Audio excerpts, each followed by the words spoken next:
We begin with the show with a new role-playing game from Square Enix, aka the Final Fantasy people. It's the first time the Star Ocean series has been on the PlayStation 2. I know you're excited. Here's our preview of Star Ocean 3 for the PS2. Oh. If there's one thing we can say about Square Enix, it's that they know games.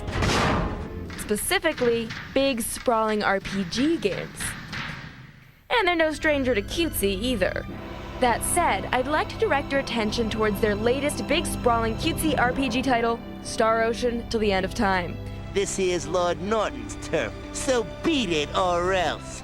At first glance, it looks to be the kind of game you might get if the nerdy-birdies from the Anime Expo, GenCon, and the Star Trek convention all got together and made their perfect game. And who wouldn't want to play that?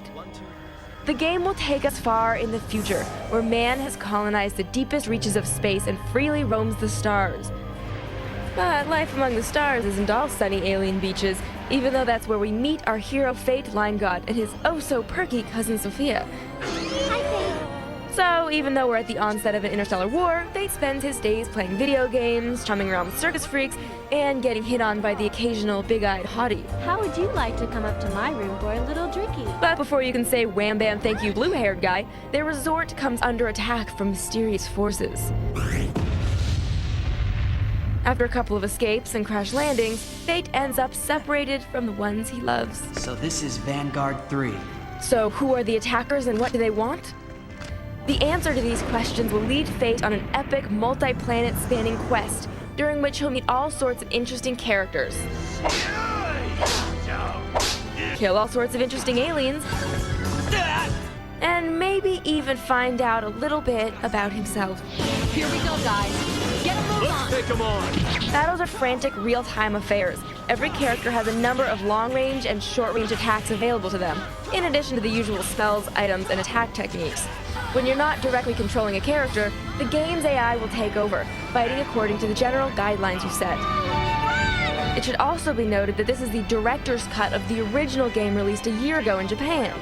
So, in addition to expanding the already enormous quest with new areas and, oh, so lengthy cutscenes, the game adds a few other new features, including a versus fighting mode and some of the longest dramatic pauses ever found in a video game. Jeez. Just kidding. Basically, Star Ocean is set to please any RPG or anime fan worth his or her weight in full. Throughout this summer, this is definitely one game to keep an eye on. Okay, I guess I'll get some sleep.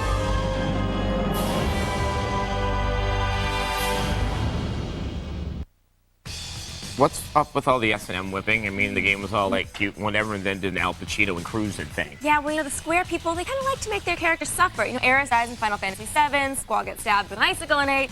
There's the whole Titus thing in 10. Yeah, okay, yeah.